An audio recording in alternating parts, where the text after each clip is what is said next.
to pass the driving test. Wow. He came to the office with that driver's license in his hand. I see his pictures on our website. Okay. He has a car, a job. He's cruising his 50s. 50.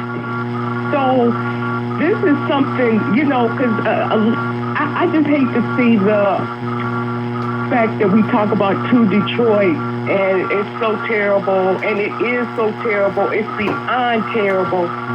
But what about investing in our resources, our citizens? Yeah. Youngsters as well as the adults. And so many things that we can do. Oh, I totally agree, and certainly hear the passion in your voice, Ms. Williamson. And as we talk about it, a young man by the name of Lathan actually shares some idea that he is very interested in. That she is really interested in, and has shared with us that she was one of the students that you're actually talking about. And I imagine that there are hundreds of people out there that are like that. Yes. Lathan, can you tell us a little bit more about? Go ahead, Lathan. Hi. Hi, how are you?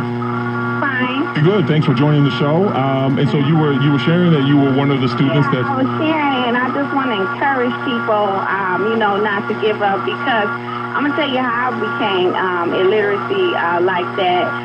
Because I grew up abused and abandoned, and so my mom we didn't ever see her, so we stayed away from school a lot. So we didn't get a lot of education. And but one thing about it, some kind of way, I believe God gifted me to always do well in reading and writing. And that's the only thing when I did finally start attending school, that's the only thing that I was able to accomplish. But it wasn't strongly pushed. I had nobody to push me, because I could have been perhaps a journalist or anything, but I didn't have nobody to push me. And so when I got about the age of 16, I tried to get back into enroll myself into school, and they said, well, you need a parent. And so I went home and I told my mom, I said, in order for me to get back in school, you have to come up to the school and you have to enroll me. And she said, I don't know what you need to be enrolled, what you're going back to school for. You're never going to be anything, just like me. You're never going to be able to read, write. You're going to fail. Wow. And I was trying to put myself back in school. And I don't know how it happened, but, I went back to school, and I don't know how I got back in there. I went to the school, and I told them that my mother, I don't know what to do, because my mom said she's not enrolling me back in school. So, it was a hurtful thing, because she basically told me I wouldn't be anything. Now, mind you, I pushed my own self. And as I started pushing, I don't know. I think it was God, because when I started pushing, I started spending time at teachers' houses. Teachers saw that I was very interested in, making progress in my life, and so they started helping me over the phone. Some teachers even had me come over to their homes on the weekends, or they come over to my home, and they will help me, build up so many years I lost, which is why I was illiterate.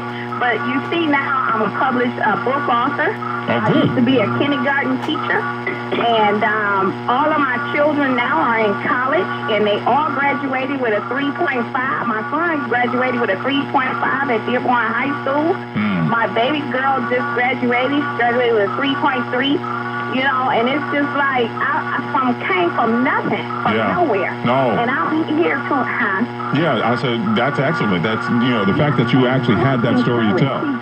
I have to encourage people, because if you have to push, it's like you have to push yourself. Because when I started seeing my son was having the same reading illiteracy issue when he was younger in elementary and middle school, he had some struggles in that area. And I went to the principal office, and I saw after every program that they can possibly offer me to get him some help. And you know, the government didn't have some programs when he was coming up in school.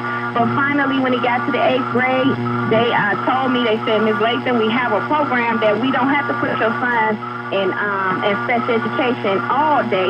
He just have a reading issue. So we're going to put him in a special class just to help him strengthen that area. Right, and that wound up working out for you, obviously. Yeah, it ended up working out. And my son, out of all the kids he graduated, is the highest. At the highest, he graduated with honors and graduated with 3.5 out of one of the hardest high school that's a 80-20. Right. You have to have 80-20 just to pass the high school. Well, Ms. Lathan, we certainly appreciate you sharing your story with us, and we know that you're on the battlefield really trying to make sure that that doesn't happen to as many students that come under